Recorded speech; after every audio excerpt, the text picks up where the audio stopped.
The description on this is kind of like, well, okay, this is pretty much a standalone Suicide Squad that James Gunn directed. I was really excited to hear that he directed this. Yeah. And it does bring back, our favorites. Margot Robbie, obviously, has Idris Elba. Those are my two. I was excited about Idris Elba and Viola Davis were act together. That was amazing. Yeah. But anyway, so the description is: supervillains Harley Quinn, Bloodsport, Peacemaker, and a collection of nutty cons. Bell Rev. Prison joins super secret, super shady task force, blah, blah, blah, blah, blah. It's basically the Suicide Squad gets into a bunch of... Yes, and that's exactly what it is.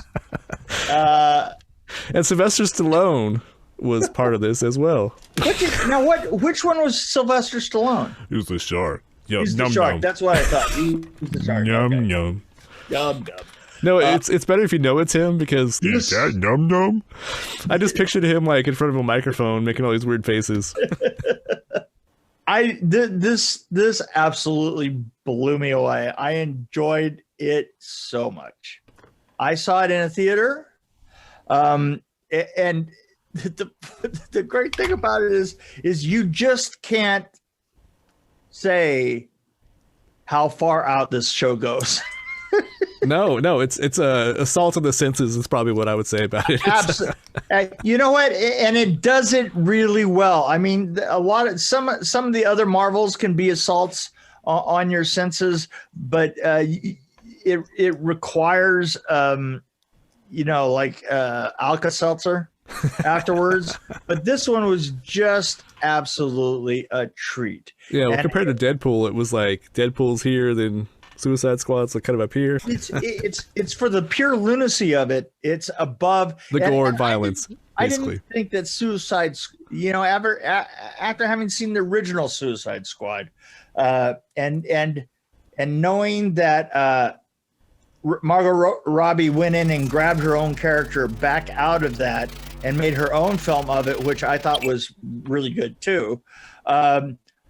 Margot Robbie also shines in this. Oh yeah, well, you can tell she loves playing this part, and I think I've heard her in interviews talking about how she'll do this forever if she can. Yeah, and absolutely. And to tell you the truth, the thing is that I know for a fact that she's grabbed creative control of that character, and you could actually tell in this that she had creative control of that character because she was so metered and perfect, and I think James Gunn was way out there with a lot of the other characters in it, but her character,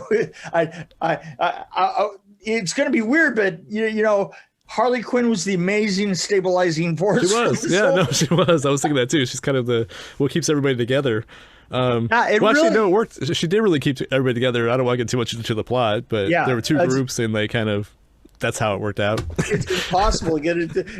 There were some things on it that I have to tell you something. It was so big. It was so big, but it wasn't big in the typical Marvel superhero way, where it gets big and just confusing and visually confusing. This was not visually confusing. It was pretty simple, but they were really big. So you can tell James Gunn's history because Galaxy Quest, Guardians of the Galaxy, and he also worked on early on. He was part of Tromo.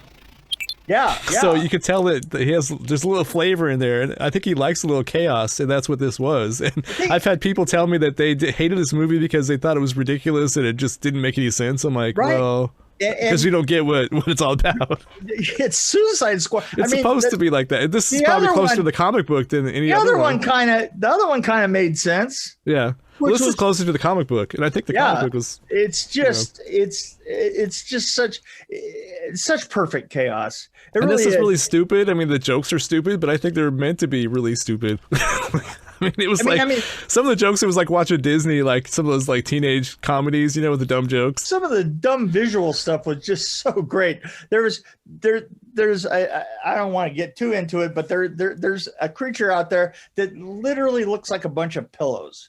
Really looks like it's just a slightly ocean themed sofa pillow. You're like, oh my God, how could that possibly be a problem? But it is.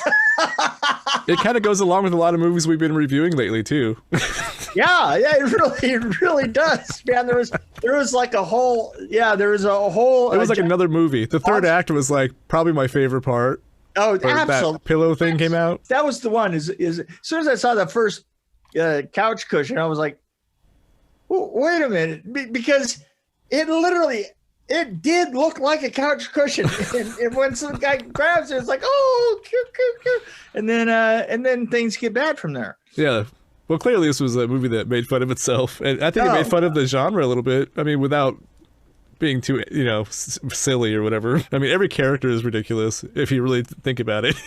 yeah, but I just have to say, just don't think about it and just watch it wash over you, and you'll have the best time of your life. And you get to find out why Peacemaker's helmet is so shiny. I won't tell you why, but watch and find out. Exactly.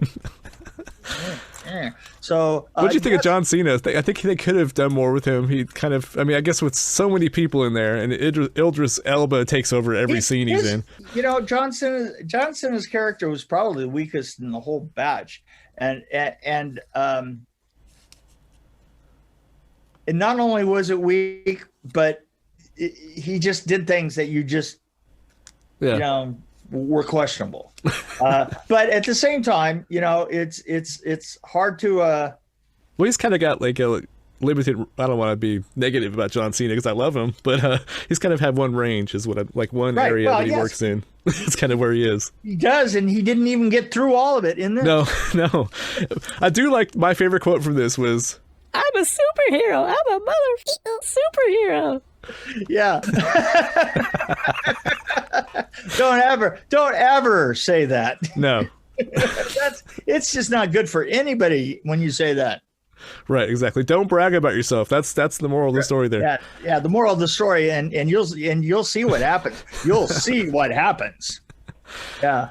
I don't have any questions really, other than it's weird. I think that we have more trouble in a film that's really good. Yes. That we agree on. Well, I have a plot problem, but I don't want to bring it up because it's a spoiler. But so let's get back. And he's the only one that I'm doing. Yeah, I won't even. Plot killer. Plot killer. So anyway, I liked a lot. I'm about at a 3.8. That's respectable. I see. This is one I agree with you completely on. I would recommend it. I would absolutely recommend it. Yeah. 3.8 for me. I totally agree. Turn your brain off. Turn the movie on. Oh, here's another thing though. I have to say, go see it in a theater. I mean, I saw it in a theater, and it's a blowaway in a theater. It really is. From what I understood, this was shot for IMAX. So if you can get to an IMAX, that's even better.